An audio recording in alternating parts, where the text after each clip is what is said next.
తాకట్లో ఉన్న మీ బంగారాన్ని విడిపించి ఆ రోజు ఆన్లైన్ రేటుకి కొంటాం. Sharma gold company. నమస్కారం, వెల్కమ్ టు సుమన్ టీవీ. నేను గీతాంజలి. శ్రీమాత్రే నమః. ప్రస్తుతం నేను శ్రీ శ్రీ శ్రీ ఆనంద శివకామేశ్వరి సన్నిధానంలో ఉన్నానండి. ఎంతో విశాలమైన, ప్రత్యేకించి ప్రశాంతమైనటువంటి ఆశ్రమం అని చెప్పాలి.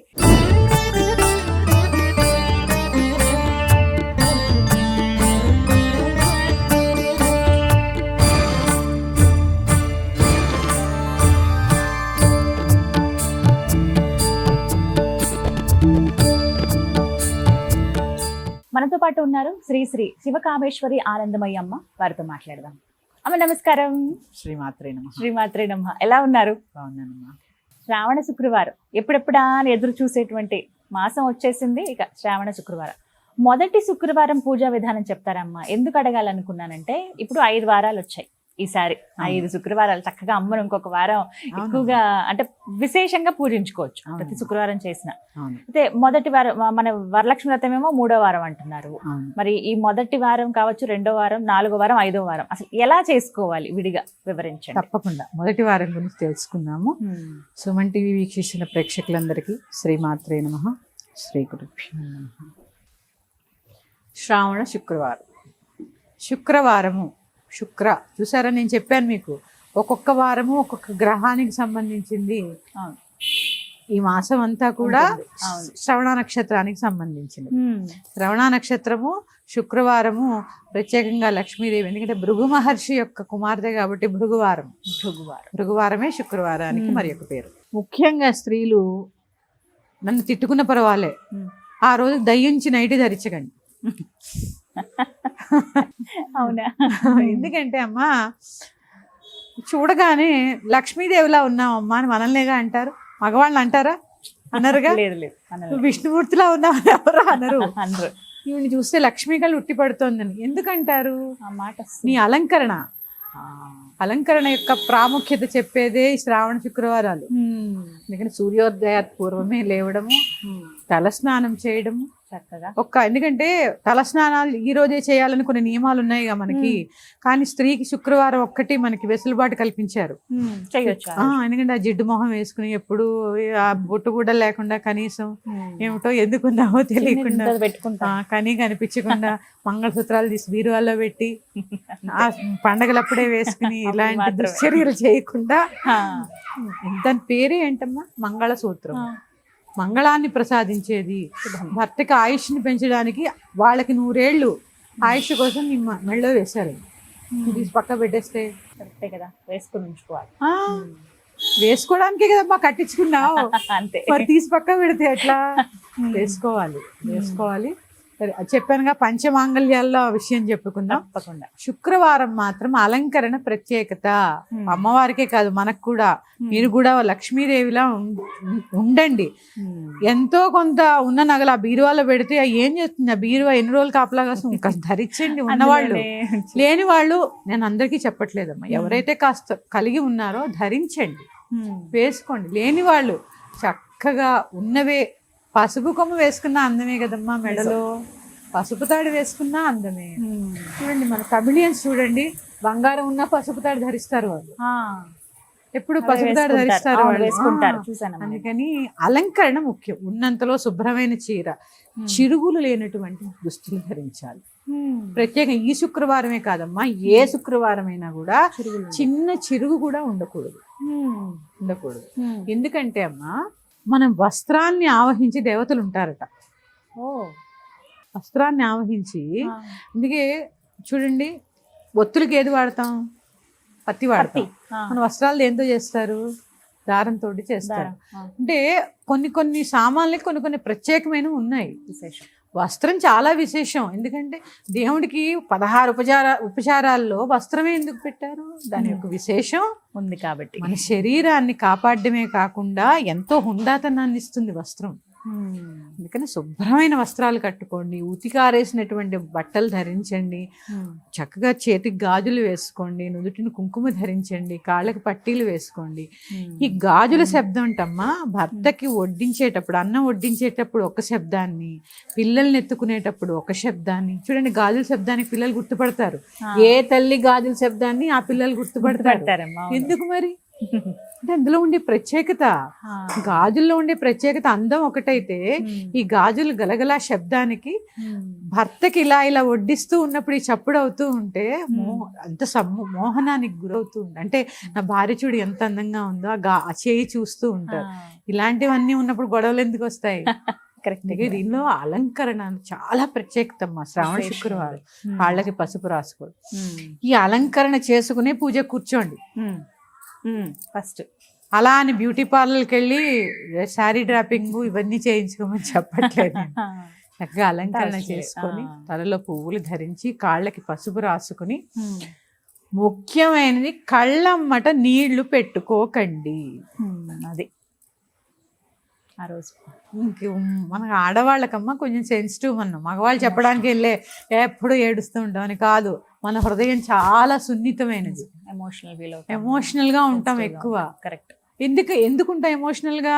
మన సర్వస్వం వాళ్ళతోనే అల్లుకుని ఉంటుంది మన ప్రపంచం. వాళ్ళకంటే బయట చాలా ఉంటాయి, మన ప్రపంచం అంతా వాళ్లే కదా. కరెక్ట్. మరి సెన్సిటివ్ గా ఉండక ఎలా ఉంటాం? అంతేగా కదా, వాళ్ళ గురించే ఆలోచిస్తూ ఉంటాం. ఒక్కసారి అయ్యో అన్నం తిన్నావా అంటే ఎంతో పొంగిపోతూ ఉంటాం. వండింది బాగుందంటే ఆనందం. ఎంత కష్టపడి వండుతాం అమ్మా, ఎంత కష్టపడి వండుతాం. ఒక్కసారి బాగుంది అంటే అదో తృప్తి, ఇంకో రోజు ఇంకా బాగా చేయాలనిపిస్తుంది. అంతేగాని ఏదో వచ్చినట్టు వస్తారు, గవ్వ తినేస్తారు, వెళ్ళిపోతారు. ఏంటి ఇదంతా కూడా అమ్మా, ఇవన్నీ కూడా మగవాళ్ళ లోపించబట్టే. ఎంత ఓపిక ఉంటుంది. స్త్రీ సహజంగానే సహనమూర్తి అవ్వచ్చు, భూదేవి కన్నంత ఓర్పు ఉంది. ఎంతసేపు స్త్రీకే చెప్తారు నువ్వు ఇలా ఉండు, నువ్వు మీ ఆయన కోసం అలా. మరి మగవాళ్ళకి చెప్పేవాళ్ళు ఎవరున్నారమ్మా? ఇంకైనా పరిమితి ఉంటుంది కదా. నువ్వు ఎంత అన్యోన్యంగా నువ్వు భార్యతో ఉన్నావు, నువ్వు ఎంత ప్రేమగా ఏదిస్తే అదే వస్తుందిగా తిరిగి. అంతే, నువ్వు ఎంత ప్రేమనిస్తే అంత ప్రేమ తిరిగి ఇచ్చేస్తుంది డబల్. అవును. అరే మా ఆయన ఇది తినరు, మా ఆయన అది తినరు, మా ఆయనకి ఇది కావాలి, మా వారికి అది కావాలి. ఇవన్నీ కూడా భాగం. ఒక్క స్త్రీమూర్తిని విమర్శించడానికి ఎప్పుడూ లేదు, కానీ అలంకరణ మాత్రము స్త్రీకి చాలా అవసరం. అవి చక్కగా అలా సిద్ధ అయ్యి పూజ కూర్చోవాలి కదా. చక్కగా అలంకరణ చేసుకొని పూజ చేసుకొని ప్రతి శుక్రవారము భర్త యొక్క ఆశీర్వాదము, అలాగే అత్తమామల యొక్క ఆశీర్వాదాన్ని తీసుకోండి. ఈ ముఖ్యంగా ఏ వ్రతం ఆచరించినా కూడా భర్త అనుమతితోనే చేసుకోవాలి. ఎందుకంటే ధర్మేచ అర్ధేచ కామేచ అగ్ని సాక్షిగా పంచభూతాల సాక్షిగా ప్రమాణం చేశాం కదండి. నాతి చరామి నాతి చరితవ్య, అంగీకారం ఇద్దరం చెప్పాంగా. అందుకని అంగీకారం కావాలి. కాబట్టి పూజ కూర్చునే ముందు కూడా అక్షింతలు వేసుకుని ఆ అలంకారాన్ని చూస్తే వాళ్ళ మనసు ఎంత ఆనందపడిపోతూ ఉంటుంది. కరెక్ట్. కనీసం శుక్రవారం లక్ష్మీదేవిలా ఉండండి, చేసుకోండి. ముఖ్యంగా ఎప్పుడు మనం లలితా సహస్రనామాలు చదువుతాం శుక్రవారం, కానీ లక్ష్మీ సహస్రం ఉందని ఎంతమందికి తెలుసు? లక్ష్మీ సహస్రంతో చక్కగా అర్చన చేసుకోండి. లక్ష్మీ సహస్రనామం రోజు ఎలాగో వ్రతం ఆచరిస్తారు కాబట్టి మిగతా రోజుల్లో ఆ రోజు కుదరదు కూడా, అంత చేసుకుని మళ్ళీ చేసుకోవాలి అంటే కూడా లక్ష్మీ సహస్రంతో కుంకుమార్చన చేసుకుని క్షీరాన్నాన్ని వండిన, క్షీరము అంటే మళ్ళీ అందులో ఇన్ని నీళ్లు కలుపుతారు కాదు, చిక్కటి పాలతోటి. ఆవిడ ఎక్కడి నుంచి వచ్చింది? క్షీరసాగరంలో వచ్చింది. క్షీరంతో వండినవి ఏవైనా ఇష్టం, క్షీరాన్నం. తర్వాత అన్నప్రసాదాలంటే ఆవిడకి మామూలుగానే ఇష్టం. తర్వాత పాలకోవా అని పాలతో చేసినవి ఏవైనా కూడా ఆవిడకి ఇష్టం. అందుకని క్షీరంతో చేసిన ఏవైనా నివేదన చేసుకోండి. అలాగే ఇంకొకటి విశేషంగా ఏంటి అంటే ప్రదోషకాలం శుక్రవారం రోజు చక్కగా శ్రీ సూక్త పారాయణ చేయండి 6 గంటల తర్వాత. ఎందుకంటే అమ్మా శుక్రుడు ఎవరికి లొంగుతాడంటే అమ్మవారికి. రాహు కానీ శుక్రుడు కానీ అమ్మవారి యొక్క దయ ఉంటే వాళ్ళు ఎప్పుడు అమ్మవారు చెప్పిన మాటే వింటారు. శుక్రగ్రహం పూర్తిగా అమ్మవారు చెప్పినే వింటారు. అందుకే ఆ రోజు బాగా విశేషంగా పెరిగిందనమాట. శుక్రగ్రహ అనుకూలంతో అన్యోన్య దాంపత్యం వస్తుంది, లగ్జరీ లైఫ్ వస్తుంది. లగ్జరీ లైఫ్ శుక్రుడి యొక్క అనుగ్రహం. అందుకే దేవి ఉపాసకులకు చూడండి అన్నీ ఉంటాయి వాళ్ళ దగ్గర, ఎందుకంటే అమ్మ ఉంటే అన్నీ ఉన్నట్టేగా. అందుకని శుక్రవారం చక్కగా శ్రీ సూక్త పారాయణ, లక్ష్మీ సహస్రనామము, అలాగే మీ ఇంట్లో చిన్న పాతవి కాసులు ఉంటాయిగా, ఉన్నాయమ్మా. క్షీరంతో అభిషేకం చేయడం, క్షీరంతో అభిషేకం చేయడం అమ్మవారికి.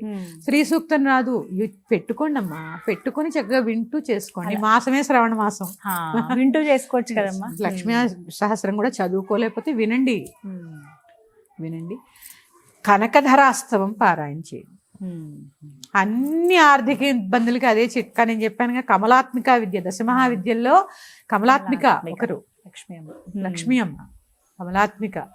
ఇక్కడ మళ్ళీ అది పెద్ద సబ్జెక్ట్, నేను చెప్తే గానీ చిన్నగా చెప్తాను. ఎప్పుడు అమ్మవారిని చెప్పినా కమలంలో ఉందనే చెప్తారు, పద్మంలో ఉంది అని చెప్తారు. ఈ పద్మాలు ఎక్కడున్నాయి? షట్చక్రాల్లో ఉన్నాయి.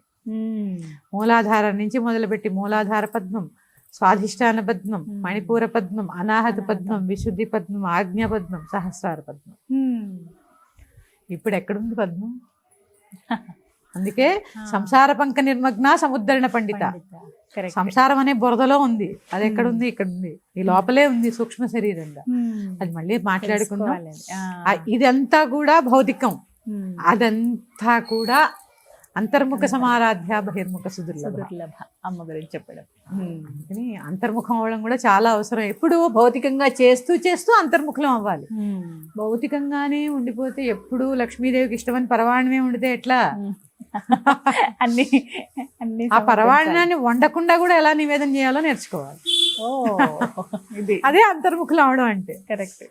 శుక్రవారం నాడు ప్రత్యేకంగా లక్ష్మీ సహస్రనామాలు చేసుకోండి, శ్రీ సూక్త పారాయణ చేసుకోండి, అలాగే కనకధరాస్తవం పారాయణ చేసుకోండి, క్షీరాన్నాన్ని వండి నివేదన చేయండి. అన్నిటికన్నా ముఖ్యమైనది సూర్యోదయాత్ పూర్వమే లేవాలి, సూర్యోదయాత్ పూర్వమే ఇల్లు శుభ్రం చేసుకోవాలి. దాంట్లో ఎటువంటి సందేహం లేదు, దానికి ఏమీ అమెండ్మెంట్స్ కూడా లేవు. ఒక చిన్న సందేహం అమ్మా, ఇప్పుడు మొదటి వారం ఏమైందంటే, ముందు రోజు ఆ స్టార్ట్ అవ్వటమే మనకి శుక్రవారంతో ప్రారంభమైంది. అవును, చాలా మంది ఆ రోజు తుడవడం గానీ శుభ్రపరచుకోవడం గానీ చేస్తూ ఉంటారు. అలా చేయొచ్చు అమ్మా ఆ రోజు? లేదమ్మా, అమావాస్య రోజు చేసుకోండి చక్కగా. అమావాస్య రోజు పొద్దున్న పూజ అయిపోతుందా, నివేదన అయిపోయిన తర్వాత తీసి శుభ్రం చేసుకోవచ్చు అమ్మా, అంతే చేసుకోవచ్చు.